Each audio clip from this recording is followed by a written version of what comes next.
Bonjour les amis, j'espère que vous allez bien. J'ai envie de vous lire un petit extrait d'À l'ombre des jeunes filles en fleurs de Marcel Proust. Or, en sortant du concert, comme en revenant sur le chemin qui va vers l'hôtel, nous nous étions arrêtés, ma grand-mère et moi, pour échanger quelques mots avec Madame de Villeparisis qui nous annonçait qu'elle avait commandé pour nous à l'hôtel des croque-monsieur et des œufs à la crème.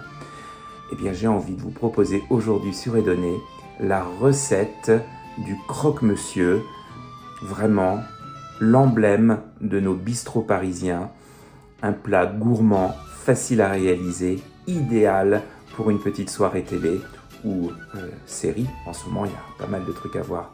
Allez, je vous montre comment je prépare, moi, mon croque-monsieur. Le secret d'un très bon croque-monsieur réside en fait dans la qualité de ses ingrédients. Il ne faut surtout pas lésiner pour la qualité. Donc évidemment, très important, un bon pain de mie de boulanger, tranché, voilà, carré ou rectangulaire comme vous le voulez. Du jambon supérieur, du jambon à l'os ou un jambon supérieur qui vient également de chez le charcutier ou chez le boucher, très important de ne pas acheter un jambon industriel. Un bon fromage, ici j'ai pris du comté, je ne prendrai que ça, du bon beurre doux, de la farine, du lait frais entier, un peu de noix de muscade et un bon poivre. Il y a plusieurs écoles pour le croque-monsieur, il y a ceux qui le préparent avec de la crème et ceux qui le préparent avec de la béchamel. Moi je suis de la vieille école et j'adore le croque-monsieur avec une bonne béchamel, c'est donc comme cela que nous allons le faire. On va donc mettre 30 g de beurre dans une casserole et on va le faire fondre. Quand le beurre commence à fondre, j'ajoute 2 cuillères à soupe bien bombées de farine.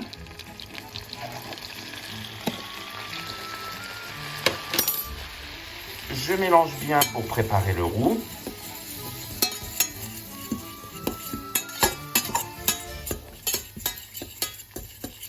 Et j'ajoute doucement le lait bien froid. Je mélange au fur et à mesure jusqu'à l'obtention de l'épaisseur voulue. Il va nous falloir une béchamel un petit peu épaisse, pas trop quand même. Certains préparent la béchamel au fouet, je préfère personnellement utiliser la fourchette.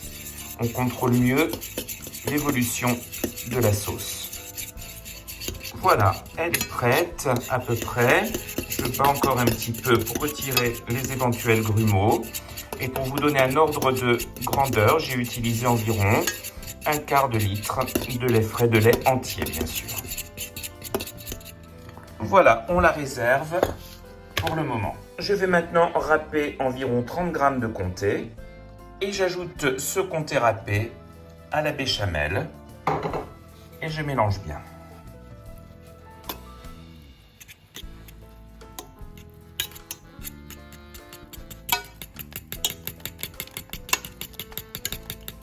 Inutile de saler la béchamel, bien entendu, à cause du fromage.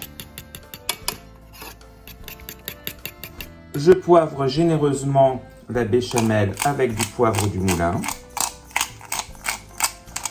J'ajoute un petit peu de noix de muscade à la béchamel. Et un dernier tour de fourchette.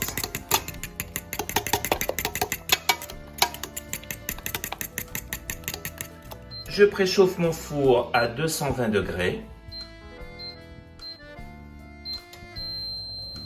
Désolé pour mes pieds. Bon, voilà. Quelques orteils. C'est cadeau. Je prépare ma plaque qui va aller au four et je prépare quelques tranches fines de comté. Voilà, je les réserve avec la béchamel. Je prépare 3 tranches de pain de mie. Je fais toujours mes croque-monsieur avec 3 tranches de pain. Puis je superpose 2 belles tranches de jambon, comme ceci. Je dépose la tranche qui était sur le pain de mie sur le jambon, comme ceci. Et je découpe le jambon pour qu'il ait la forme exacte de mon pain de mie.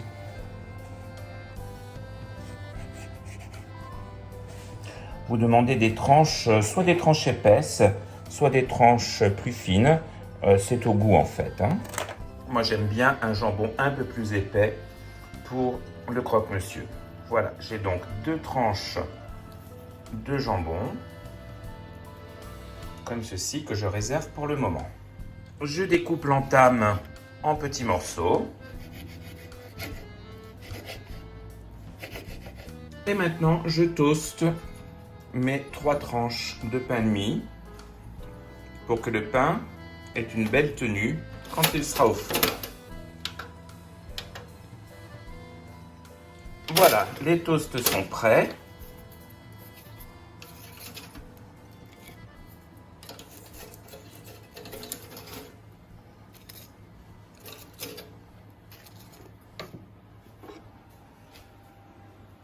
Et maintenant, je vais généreusement beurrer chacun d'eux.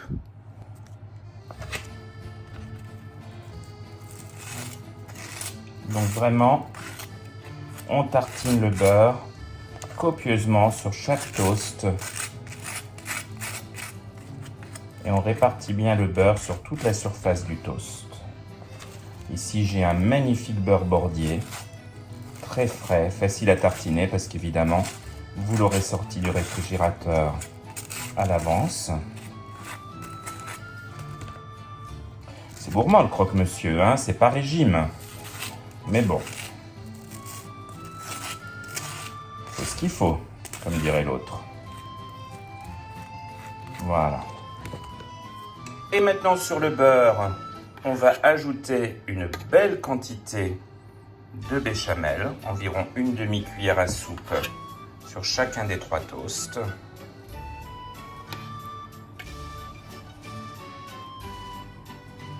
Donc là, j'ai fait une quantité de béchamel pour 3 croque-monsieur. Et j'étale bien.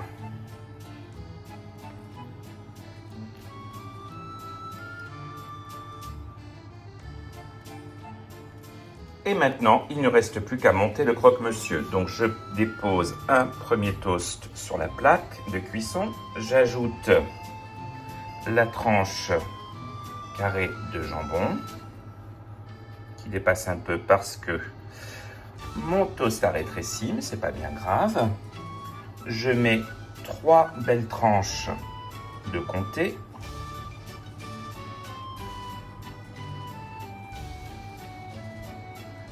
Un petit peu du jambon, de l'entame de jambon, ce qui restait après la découpe. J'ajoute un deuxième toast et je recommence l'opération avec la deuxième tranche de jambon.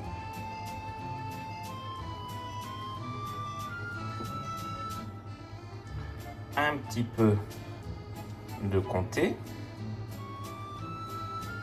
J'avais des petits morceaux qui restaient au moment de la découpe, donc ça c'est parfait, pas des grosses tranches.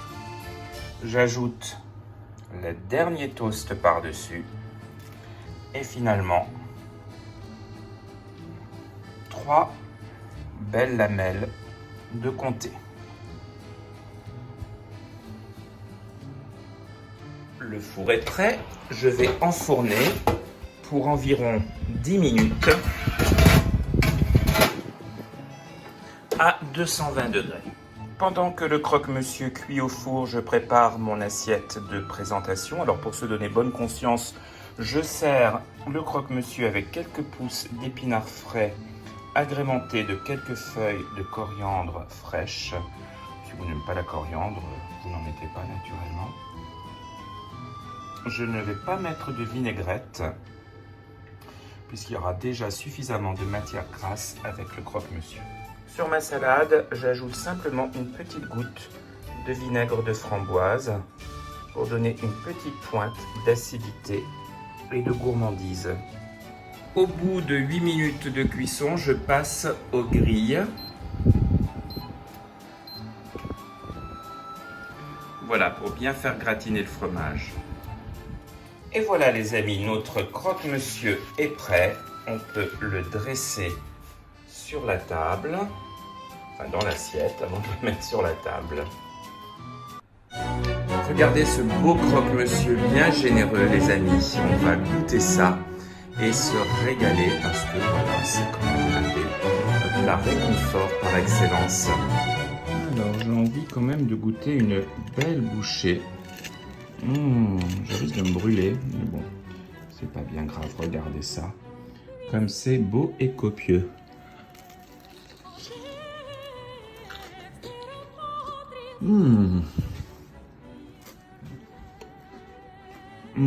C'est chaud. Qu'est-ce que c'est bon. Allez les amis, je vous souhaite un très très bon appétit. Abonnez-vous si vous voulez encore m'entendre parler la bouche pleine.